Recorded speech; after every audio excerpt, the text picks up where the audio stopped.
Hello, everyone. Welcome to the Manga Academia, using manga in the classroom panel at Comic Con at Home 2020, presented to you by Manga Classics. I'm Erik Ko. I'm the co-founder of Manga Classics, where we take classic literature stories and turn them into faithfully adapted mangas. And joining me today is Mike Barltrop, who is currently the head of literacy at Western Technical Commercial School in the Toronto District School Board. You can find our website information here.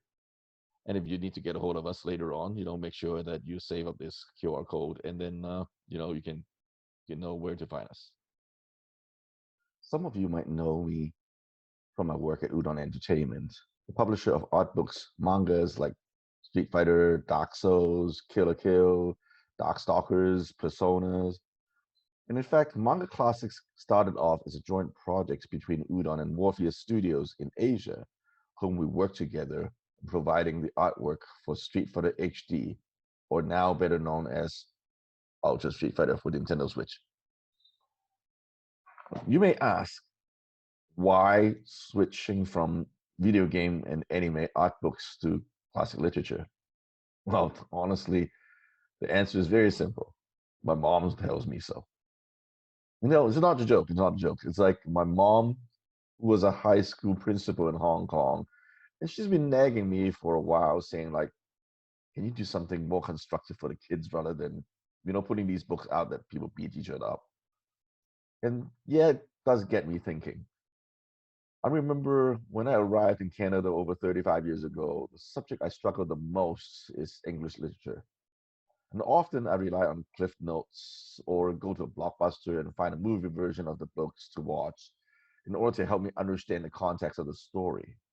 Therefore, the idea of combining comics and literature comes to mind. But why the manga format? Well, I grew up reading both comics and manga, and I worked on producing both American comics and manga for the last 20 years at Udon. I picked the manga format versus the comic format because manga is well known for its unique storytelling style, and it focuses on the nuances of the environment and emotional expressions of the characters rather than heavily relying on dialogue to tell the story. And traditionally, a manga volume has more page count than a comic or graphic novel. You can see like, manga is normally thicker and graphic novels like, has less pages. So it provides more real estate to establish settings and character growth. We started around 5 years ago publishing our first two books, The Miserable and Pride and Prejudice. The response to these are overwhelmingly positive, and we have sold over 25,000 copies of each of these to date. Since Pride and Prejudice is one of our most popular titles, we did more Jane Austen with Emma and Sense and Sensibility. And we asked what other titles we shall do next. I was told by educator friends that Scarlet Letter and Jane Eyre were some of the harder to read novels out there that young readers always need some help with. So we did those next. Now, we all know manga is black and white. So in a book called Scarlet Letter, how do we go and show this Scarlet Letter in black and white manga format? Well, we decided to make every A in the book red. And this way, we created a much more powerful visual metaphor for the readers to understand how the main character stood out from the world she is in when she wears that red A, on her chest. Other titles includes Great Expectations, The Count of Monte Cristo, Jungle Book, and the Mark Twain monumental titles Adventures of Tom Sawyer and Huck Finn. Last Halloween, we put out Dracula, and this year we're going to do Frankenstein by Mary Shelley. Also, we're working on the manga adaptation for Anne of Green Gables. Well, as a Canadian, I'm very proud to announce that our manga is the only authorized manga adaptation by the heirs of L.M. Montgomery. We actually worked very closely with Kate Butler, the granddaughter of the author, to ensure that our representation of Anne and the story is true to her grandmother's visions. We have been encouraging libraries and schools to use our books as an introduction to classic literature to the younger generation, using them as educational companions to help kids visualize the otherwise deemed boring text. Feedback on our titles has been very positive from libraries and educators, but some hardcore teachers has been saying, well, it's just not the same thing. So in the past 2 years, we started doing some real academic books that utilize the full text of the original books. We started experimenting with the stories of Edgar Allan Poe, in which his Gothic prose work is fully realized in stunning manga artwork. Well, here we have some pages from The Telltale Heart, which we take the complete original text from Poe himself and put it all in the story.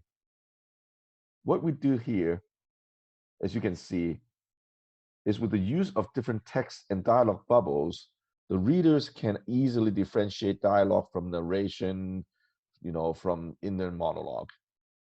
And with the artwork, we can clearly show the different mental stages that our protagonist went through and how he totally broke down at the end of the story. With the positive feedback from everyone on the Edgar Allan Poe book, we started taking on a daunting task to work on a Shakespeare. And now we have 4 Shakespeare books out: Romeo and Juliet, Macbeth, The Midsummer Night's Dream, and Hamlet. And we're working on Othello that will be coming in spring 2021. There are Shakespeare manga before in the market, but what makes Manga Classics Shakespeare line different is we are using the full, unabridged original text from the author himself in the manga. Yep, you heard it. Every single word from these famous plays are within the pages of our books. And we're not shy on page count either. Midsummer Night's Dream and Macbeth are over 300 pages, and like Romeo and Juliet is like we were talking about 400 pages, and our latest, which is Hamlet, it's actually like this book is 460 pages long. Now let me show you the difference between our interpretation against some of the other so-called manga Shakespeare out there. I'll take a look at, for example, Macbeth. You see here, the other publisher is making their Macbeth into an apocalyptic samurai setting. You can see like Banku there with an eye patch, smoking a cigar, and the witches are Asian dragon gods. So it's totally like, what the hell is going on? While they did use some of the original text, it's highly truncated, so a lot of details in the conversation are lost. What they did in these 3 panels, we took 3 full pages to interpret the same scene to make sure that every word is included. And you can see our design, our settings is very faithful to what the original play is, that, the characters does, they do dress like a European knight, and then the settings are like the old era Scotland. I've always been saying Shakespeare's works are not meant to be read as a book, but essentially they are just scripts of a stage play. And I dare say using the manga as a medium is even more beneficial than watching a play, because the setting and scope of the world building is unlimited on the pages of a manga. Take the example of the opening scene of Romeo and Juliet here. It could be very hard for the readers to imagine why someone like biting the thumb would cause a fight. But when it's all acted out and make it it makes a whole lot of difference in perspective, and you can see the vulgarness of the thing. You can actually, we can actually zoom in with the artwork, see the character's expression and everything here. And like in the original text after that, it just says they fight. But on our pages, now you can actually really see them fight. And they fight for multiple pages. So it becomes like an epic thing. It's more interesting. So on the topic of confusion, because there's a lack of description, I remember when I read Macbeth, one particular scene really killed me. Now this is like Act 1, Scene 5. where in the book it is all Lady Macbeth's dialogue. You can see like everything's just Lady Macbeth for like pages and pages. And what I did not know back then when I first read it when I was in school was that it started off as her reading Macbeth's letter, and then it become an inner monologue, while in the middle she was also having a conversation with her servant, and later actually really talking to Macbeth in person when he came back. So the original text is very confusing with no breaks or hints that the narrative actually changes. And here, with everything drawn out, the readers can clearly see what's going on without any confusion. The goal of the Manga Classics project is to provide an adaptation that is truest to the original book. And we want to make sure that our version is in sync with the visions of the original author. You see here, like we have our book versus some other adaptations out there, and like the very first line in the other manga Shakespeare out there says, "The Capulet and the Montague Yakuza family clash in the street." It's like, wait, what? When this Japanese Yakuza family says Italian names, that's like totally like weird. And then they're biker gangs and all those kind of things. In our book, we make sure that we keep everything true to what William Shakespeare want us to feel. And the creative team behind the project has done extensive research on the fashion, architecture, to the accessories while designing the visuals of the books.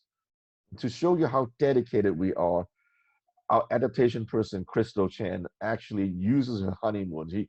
She convinced her husband, to go to Italy and France to visit the sites, of the books that we're doing. So she went over to Italy, and then they did a lot of research, take a lot of pictures for Romeo and Juliet. And they went to the balcony, they went to the site, they went to the tombs, and then also they go to France and actually visited, the prison island where supposedly, like the Count of Monte Cristo was imprisoned, in the book.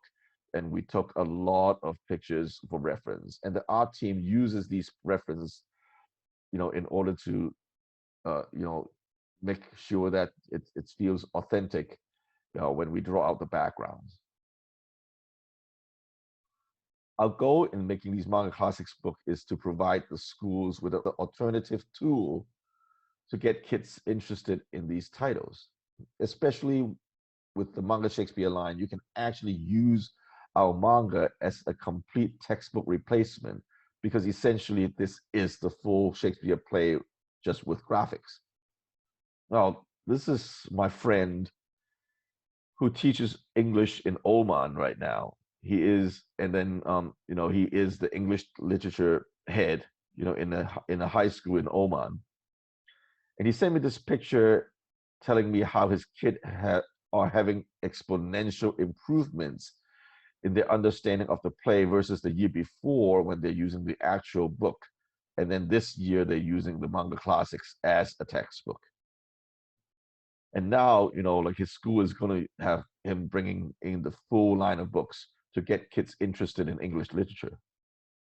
And you can also see some other testimonials from various teachers in America as well, talking about our books. Be sure to visit us on our website, where you can also find lesson plans and teacher's guide, and make sure that you follow us on social media for the latest updates. And now I'm going to pass the stage to Mike, who also helped us develop the teacher guides for the Shakespeare books. And Mike will be telling you more about how to use manga in the classroom.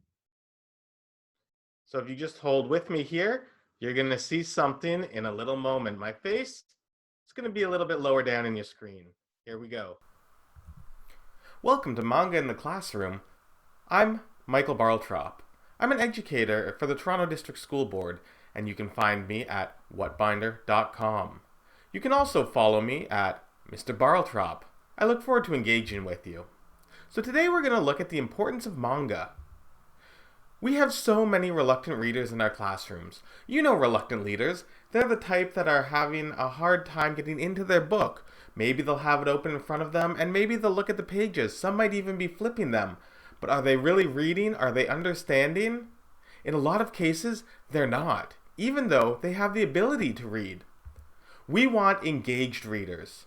How can we make sure that readers are engaged? Well, by using manga, that's a surefire way to connect because of the following things. Manga chunks the text into individual word bubbles. And it also chunks the text further by going panel to panel. They also have engaging images which help our readers decode all of the different messages. Though a reader may not understand some of the words, they'll be able to use the pictures and images and panels to help them see through it. Finally, they'll be able to finish that book, and there is a sense of pride that comes from finishing a book. I know that when I complete a novel, I feel good about it, and it makes me want to start a new one. That's the same with our students. When they finish a manga that is the right size for them, they will feel that same sense of pride and want to read another book and another book and another book. Now, some people will say, but manga aren't real books. Of course, we know that's not true. Manga are real books. The important thing isn't what students are reading, but rather that students are reading. So if we look at Exploring Literacy Devices in Graphic Novels by Ashley Aliqua from the ncte.org, we can see that graphic novels stand equally with print-based literature as complex and academically challenging. Also, readers informed her that they worked harder than the average reader while reading these books, and that's because they're engaged with them.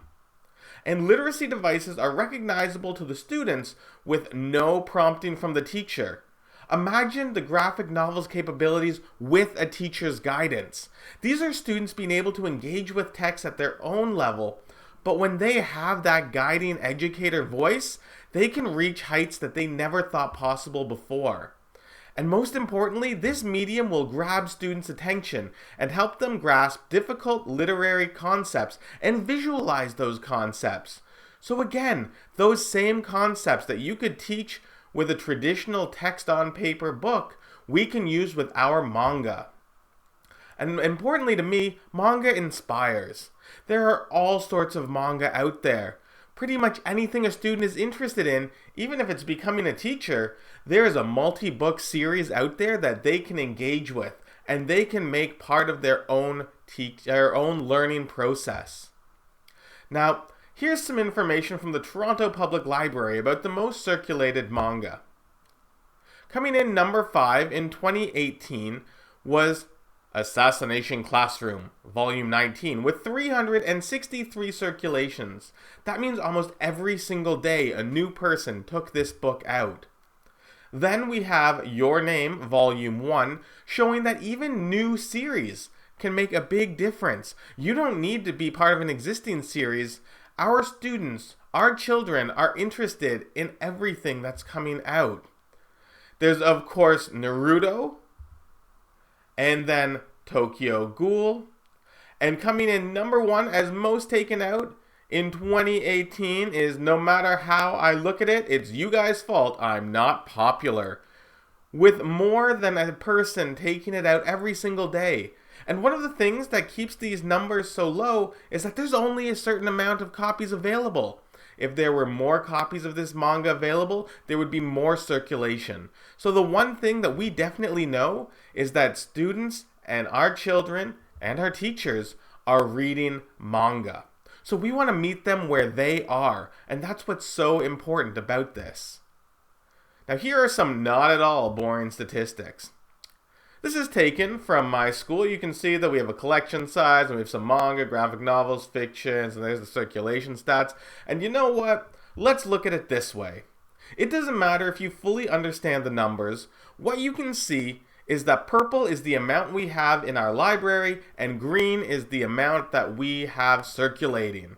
And you can see that manga is out circulating everything else by a huge amount.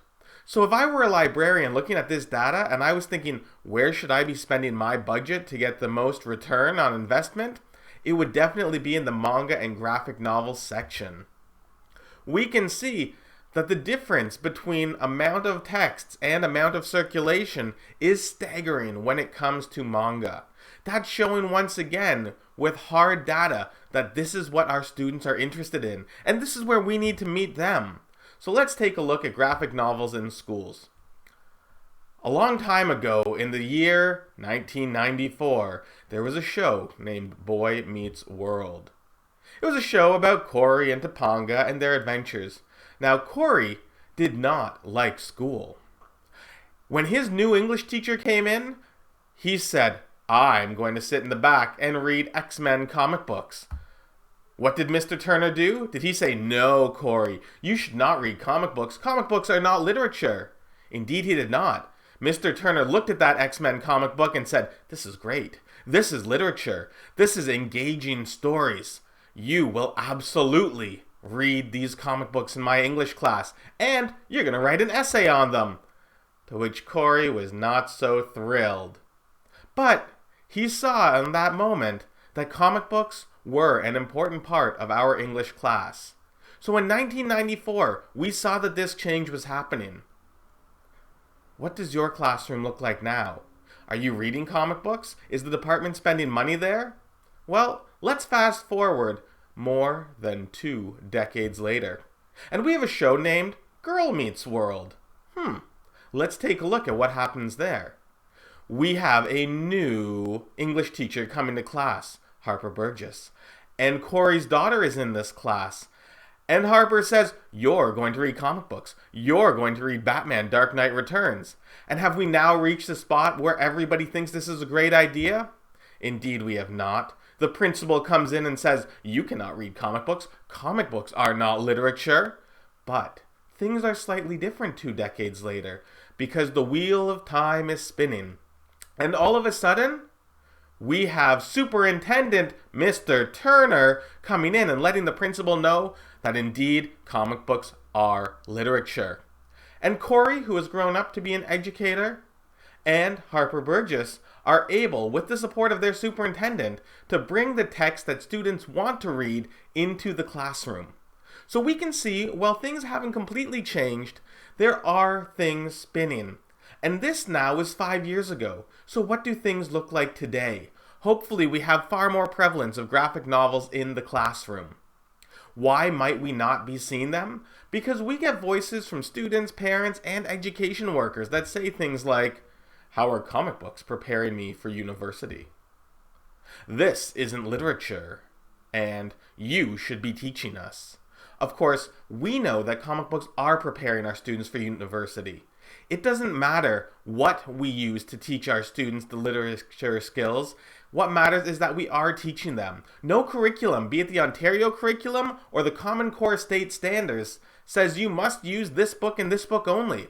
They talk about the skills that you must teach. And we know that comic books are literature. Just because there are pictures doesn't detract from the value and importance. And you should be teaching us? Well, indeed we are. Teachers need to be meeting students where they are. That's the best way to make an impact. Wouldn't it be great if we actually had a support document that said the reading program should include a wide variety of literary, informational, and graphic texts that engage student interest and imagination? For example, comic books? That would be fantastic if we had a Ministry of Education that put that forward. And we did. 13 years ago, the Ontario curriculum for grade 9 and 10 said that. But now you're thinking, Ontario's done it. What about the Common Core state standards? That's what matters to some teachers. Wouldn't it be great if we had something that said it includes the subgenre of adventure stories, historical fiction, mysteries, myths, science fiction, realistic fiction, allegories, parodies, satires, and graphic novels? Wouldn't it be great if the Common Core state standards had something that said we should be teaching graphic novels? Well, of course we do. The Common Core state standards for English language arts have that very passage in it. You can check these. The page numbers are right there. So when you are looking towards bringing graphic novels, manga into your classroom, know that you are not only supported by good pedagogy, you are supported by the very standards that set your curriculum in motion. Now, why do people think that comic books may not have a place? Well, in Canada, the answer is a little complicated. Section 1631B of the Criminal Code of Canada said that comic books, legal action could be taken against anyone who makes, prints, publishes, distributes, sells, or has in his possession for the purpose of publication, distribution, or circulation a crime comic book. Now, what is a crime comic book? Well, think about Batman. Batman's a comic. Batman has crime. Batman is a crime comic book. So any school or library that had these was breaking the law. Now, you may be thinking this is something that was repealed a long, long time ago. This can't possibly be impacting the way people think today. But I need to tell you something. This only went away in 2018. 2 years ago, it was still illegal for Batman comic books to be in libraries and schools. Was this being enforced? I don't think so. But was it still part of our legal system? Yes, it was. And that has been part of what has biased people against comic books for a long time. So we need to look at how to bring manga into our classroom in an effective way that highlights all the powerful abilities that it has. So let's take a look inside my book room. Here's what I use, some manga that I use with my grade 9 students. And you'll see the Manga Classics Romeo and Juliet is there. I think this is the best way to introduce Shakespeare to our students. It is the full text, it is all the Shakespearean English, and it has those images that help students decode when they reach passages that they may not understand. I also use a number of traditional graphic novels. I have to tell you, Flintstones, a lot of people do not understand the power of this book and may not give it a second chance. But when you find out what Yabba Dabba Doo means, it's a heartbreaker.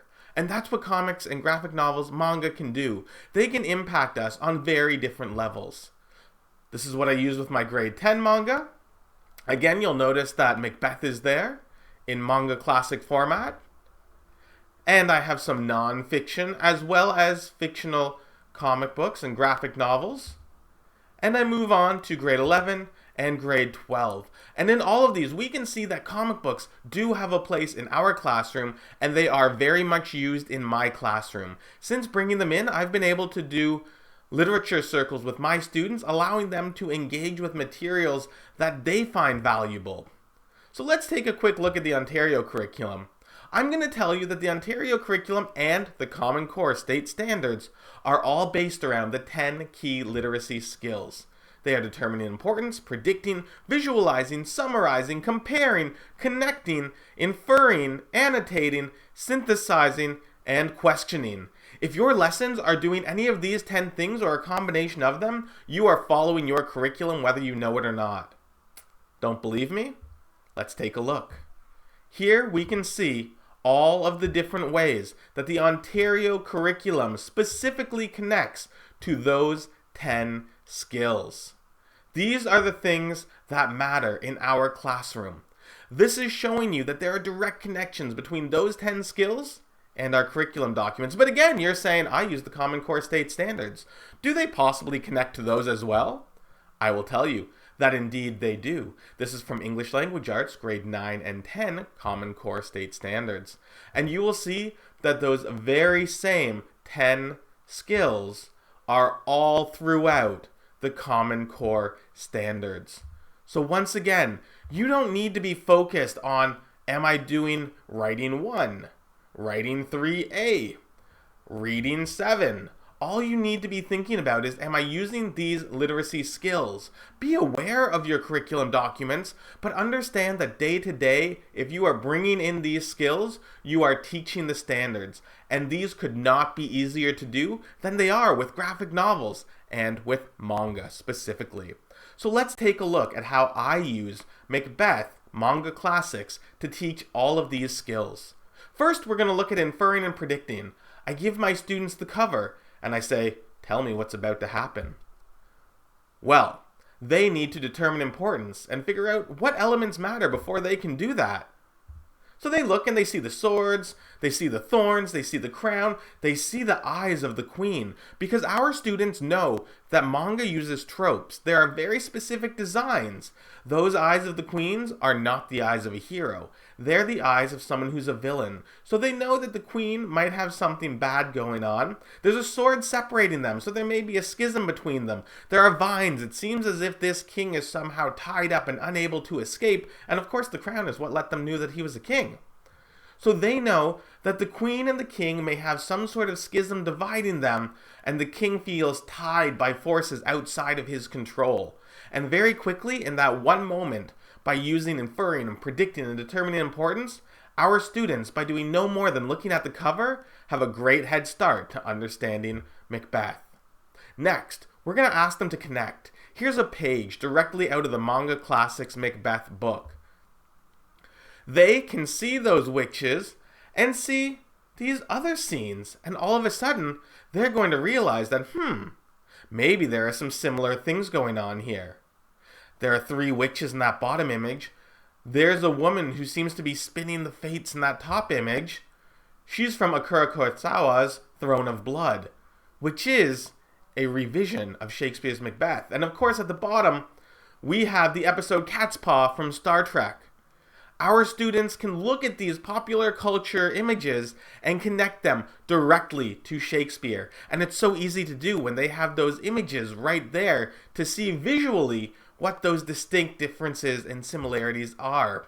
And they can pull in details from all 3 of those to talk about what's going on, and now they're synthesizing. They are creating a fabulous piece that is using information and details from multiple texts to make something new. Now, visualizing. Visualizing is a great thing in graphic novels because they're helped along by seeing some of those images right there in the manga. So you can ask them to write a paragraph explaining what Lady Macbeth's experiences are, including all 5 senses. If they don't know that she's in a dark and dank hallway with cold brick, now they can see it, and they can use their own experiences of what that's like to help build her experiences. They can use all of the senses that these images bring up to help influence their own writing. Now let's look at questioning. How did you react when you lost control of something important? Well, all of a sudden, they don't have to imagine how Lady Macbeth is feeling. They can look at her, and her expression and her actions really bring that to light. And then describe the events that led up to this moment. They can once again use the visuals to help them on their way. We know that Shakespeare is not meant to be written as text. It's meant to be seen and experienced as a play. But we can't always do that. This Manga Classics version is the next best thing. By using all of the details, by going to location to figure out what the places look like, they have best created a visual experience that merges the play with the text in a seamless integration that is not only great for our students, but for our teachers as well. And then, of course, they're going to be annotating. Every single image they see, they're going to be putting sticky notes on, and that will be a great way for them to figure out what's important and what they need to go back to. Those details will help them not only with their first read through, but when they study and when they move forward and when they move on to the next level. So all of this is done through the practice of universal design for learning. Universal design for learning is something that Manga Classics lends itself towards, and it's something that you need to be considering in each and every one of your classrooms. What is universal design? First off, we're all familiar with this. We've seen it. It's on the back of something a lot of us have in our pockets right now.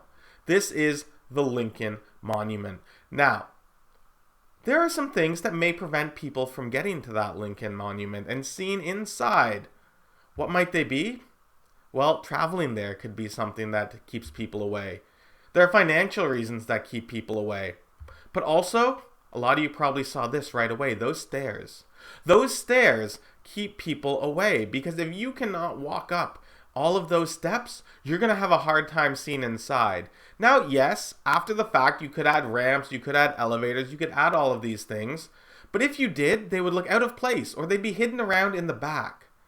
All of these decisions make someone feel as if they were not thought of right at the beginning. They're made to feel second class. Now, this is something that happens in our classroom as well.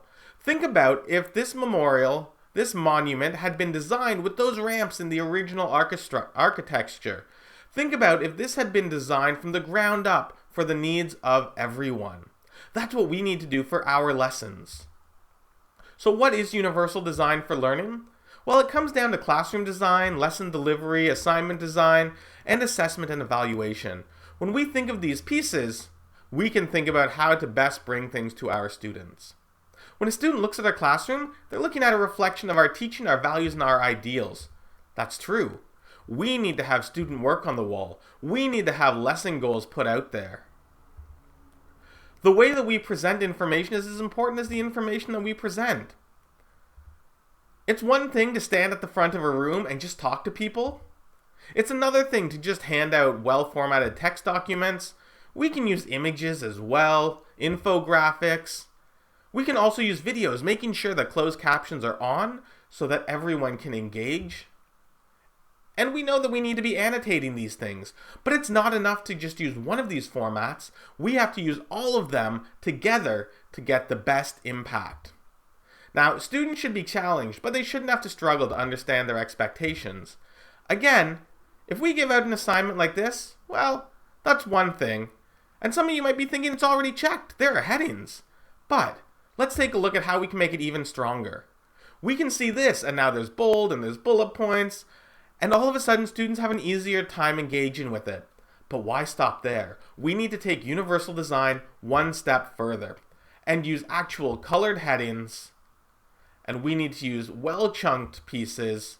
We need to use descriptive titles and subtitles, and we need to use supplemental detail boxes. So each time a student approaches our handouts, they'll know exactly what things are important by how it's laid out on that page. And color, if you have the ability, it doesn't hurt. I still make my pieces in color because even though I can't always print in color, if ever, I can put them on a digital classroom and students can access it that way. So we have these familiar sections that allow students to engage time and time again.